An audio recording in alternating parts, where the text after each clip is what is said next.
Fala galera, esse é mais um vídeo diário e hoje eu vim falar de um dos meus assuntos preferidos, que é Percy Jackson.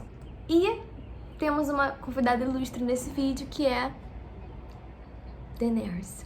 Ela está no vídeo, deitada, relaxando ali atrás. Estou aqui devidamente uniformizada com a minha camiseta do acampamento Meio Sangue, quer dizer, a oficial dos livros, no caso. Irei falar com vocês sobre Percy Jackson, para falarmos desse assunto que mexe com leitores apaixonados. Vai estrear a série no Disney Plus, dia 20 de dezembro. Eu tô muito empolgada. E eu pensei o que eu poderia falar, né, sobre Percy Jackson, que vai enriquecer a sua experiência como telespectador se você não leu os livros. Eu sei que algumas referências da mitologia grega que seria muito legal se você soubesse, histórias da mitologia que seria muito rico se você soubesse pra assistir a série. Daenerys saiu do vídeo. Então você pegaria muito mais referências sobre o que tá rolando na série, sobre quais referências eles fazem a histórias da mitologia.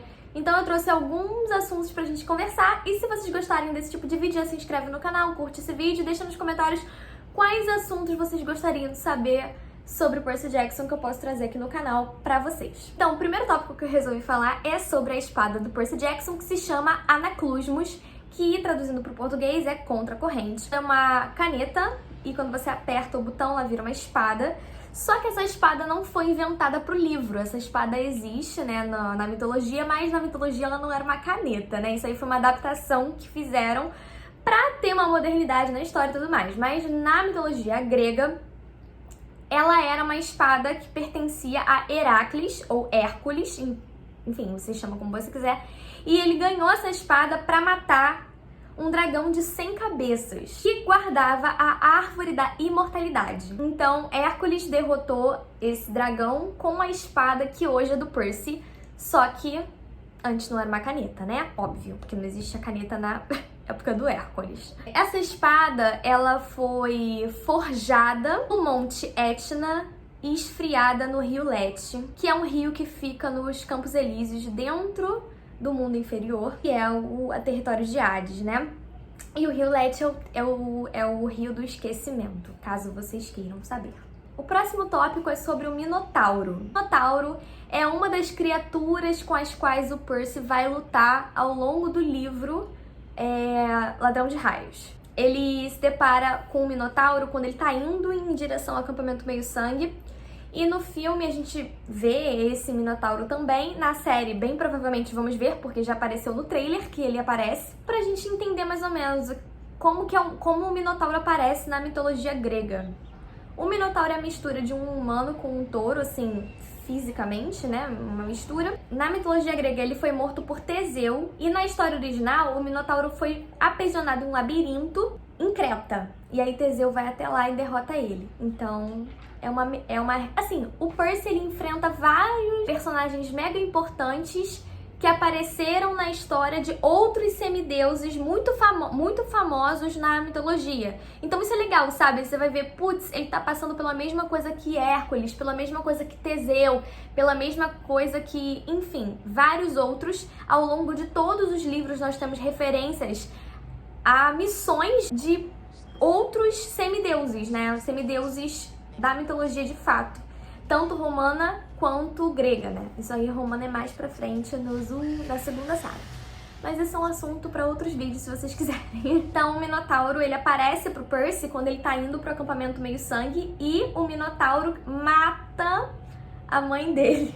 Mas eu não quero dar spoiler pra quem não leu os livros, então fica o mistério do que vai acontecer. Agora vamos pra outra referência que pra mim é uma das mais relevantes. Então é uma verdade absoluta, né, que Percy Jackson e Annabeth Chase nasceram para estar juntos. Então é isso. E aí uma coisa que é muito engraçada, vamos esperar a moto passar. Uma coisa que é engraçada é que a Annabeth é filha de Atena e o Percy é filho de Poseidon. Só que na mitologia é conhecido que Atena e Poseidon têm uma rixa. Então, quando a Annabeth conhece o Percy, eles têm meio que uma pré-treta, assim, ela meio que já não gosta do Percy quando ela já acha que ele é filho de Poseidon. Enfim, ela já desconfia que ele é filho de Poseidon em algum momento por N acontecimentos que acontecem.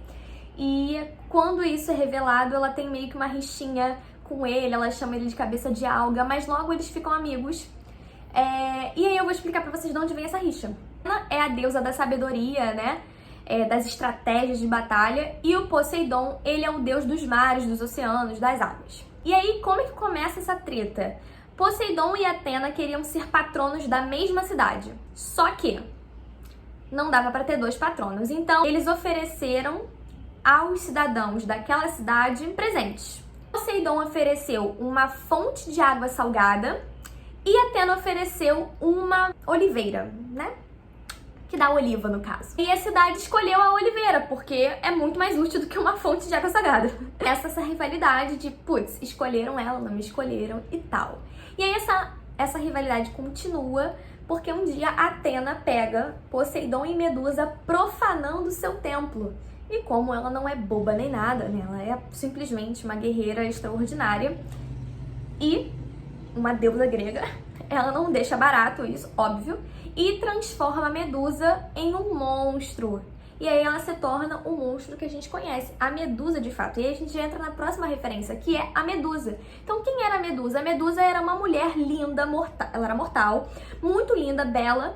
E quando Atena pega ela com Poseidon profanando o seu templo, que bem provável ele profanou porque ele já não gostava dela, então já foi tudo uma coisa meio que pra afrontar mesmo, Atena transforma a Medusa no monstro que a gente conhece, que tem a cabeça com as serpentes, né? E que quando alguém olha diretamente em seus olhos, a pessoa vira pedra e morre, né? Como Medusa foi morta na mitologia? Como ela é pega, como ela é derrotada? Existem várias versões sobre a história da Medusa, não só de como ela morreu, mas de como ela foi criada, né? Nem todo mundo concorda do porquê Atena transformou a Medusa no monstro, né? Mas enfim, eu tô contando aqui a versão mais famosa, a mais aceitável, né? Que a galera mais conta. Mas assim, quem matou a Medusa foi o Perseu. Ele é um semideus, filho de Zeus. E ele só conseguiu matar a Medusa porque ele teve a ajuda dos deuses. Então ele teve a ajuda de Hades, de Zeus, de Atena e de Hermes. Cada deus deu um presente para ajudar Perseu a matar a Medusa, porque sem esses presentes era bem possível que ele não conseguisse, porque ele é só um semideus, ele não é um deus, né? Então ele não tem o poder de um deus completamente, né? Igual o Percy Jackson. O Hades deu um elmo que era capaz de deixar Perseu invisível. Hermes deu aqueles sapatos alados que a gente já conhece, que a pessoa acaba voando com os sapatos, inclusive aparece no filme e espero que apareça na série. E, enfim, aguardando esse momento. A Atena dá um escudo que reflete a imagem de quem olha para esse escudo, inclusive no filme tem uma referência a isso, quando a Annabeth dá a ideia pro Percy de matar a Medusa com o próprio reflexo dela. Por quê? Porque foi a mãe dela que teve essa ideia, na verdade, em primeiro lugar, porque a mãe dela deu esse escudo que refletia a imagem pro Perseu. Por último, Zeus deu uma espada das mais afiadas para que ele pudesse cortar a cabeça da Medusa. E com esses presentes, ele foi capaz de acabar com a Medusa e matar ela finalmente. E ele deu a cabeça da Medusa para Atena, que passou a usar a cabeça da fera no seu escudo como meio que tipo um prêmio, né? Ganhei, matei a Medusa. Enfim, batalha foi derrotada. E foi do sangue da Medusa que nasceu o Pégaso, que a gente conhece dos filmes da Disney, Hércules, né, mostra, o Pégaso também tá na camisa do Acampamento Meio Sangue, o Pégaso, enfim, é uma figura mitológica mega importante que nos leva para a próxima referência, é a Quimera. A Quimera é uma fera, né, muito conhecida, e você vai perguntar, mas Mariana, o que a Quimera tem a ver com o Pégaso? Você vai entender, calma, fica nervoso não, pega a sua pipoca, pega o seu chá e assiste esse vídeo com calma. Aproveite esse momento. Existem várias lendas sobre como seria a real aparência da Quimera, né? Mas dentre essas famosas que existem, eu peguei a que mais se repete, né? A que mais é usada nos livros de mitologia. Seria uma cabeça de leão, uma cauda de dragão, um corpo de cabra. Então seria a mistura desses 3 animais. Existem várias outras versões de como seria a Quimera? Existem, vão meio que se alternando. Mais parecida com um dragão, vamos dizer assim. Tanto que na Idade Média, todas as imagens que tinham de pintura da Quimera foram substituídas pela imagem do dragão. E até quando foi criado, né, a imagem de São Jorge e tudo mais, veio o dragão, porque já existia antes a Quimera, que evoluiu para um dragão, enfim.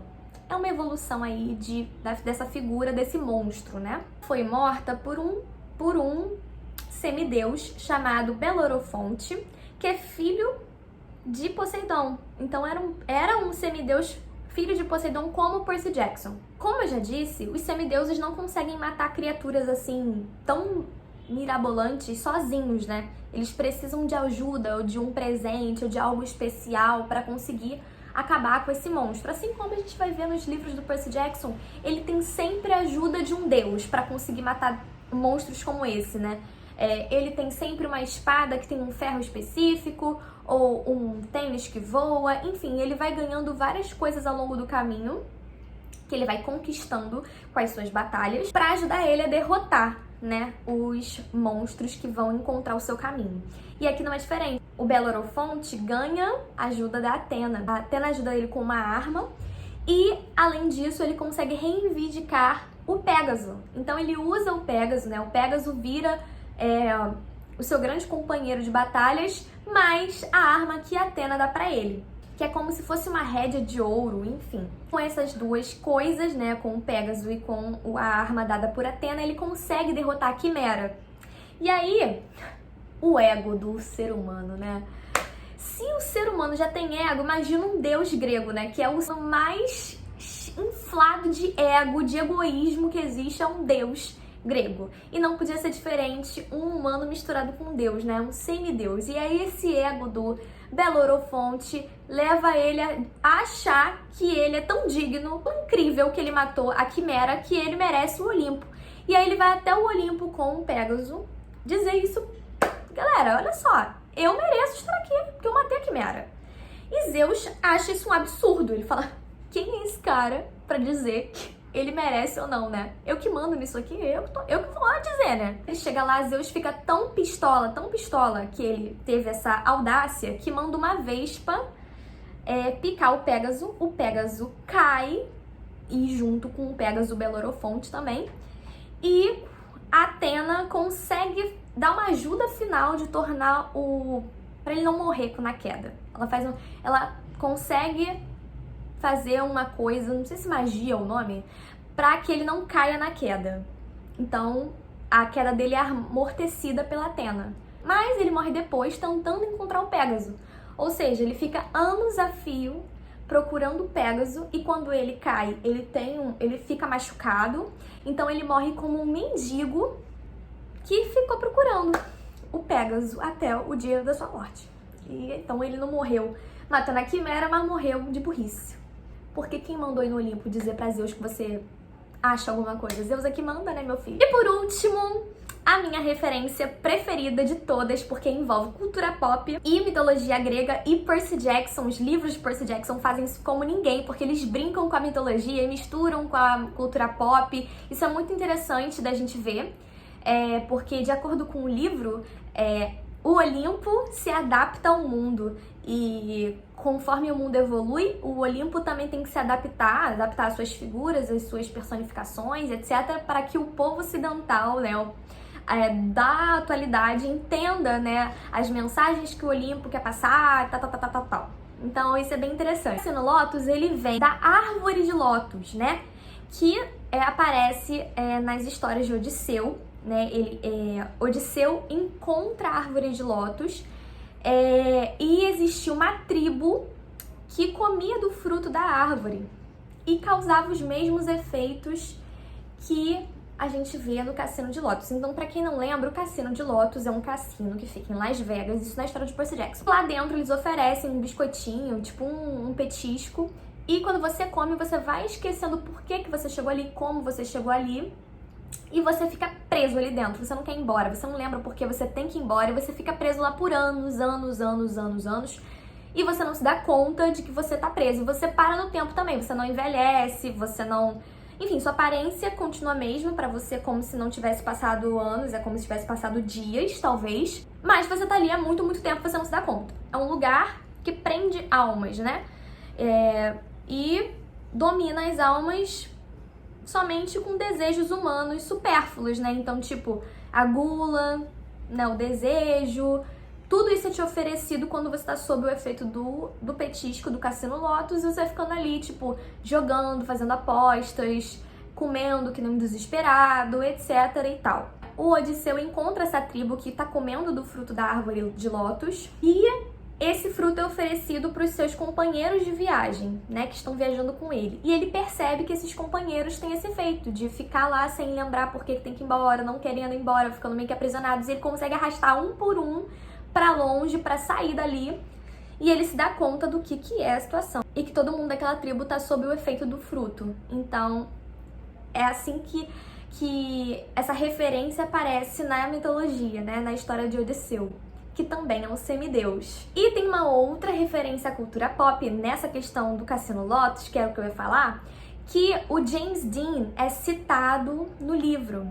Então, quem é James Dean? James Dean foi um ator muito famoso na década de 50 e ele morreu aos 24 anos em um acidente de carro. E no livro, o James Dean não está morto. No livro, o que eles dizem é que, na verdade, o James Dean não morreu no acidente de carro. Ele ficou preso no Cassino Lotus e está preso desde aquela época até hoje. E no filme citam James Dean, do Percy Jackson, citam rapidamente, em uma fala muito rápida.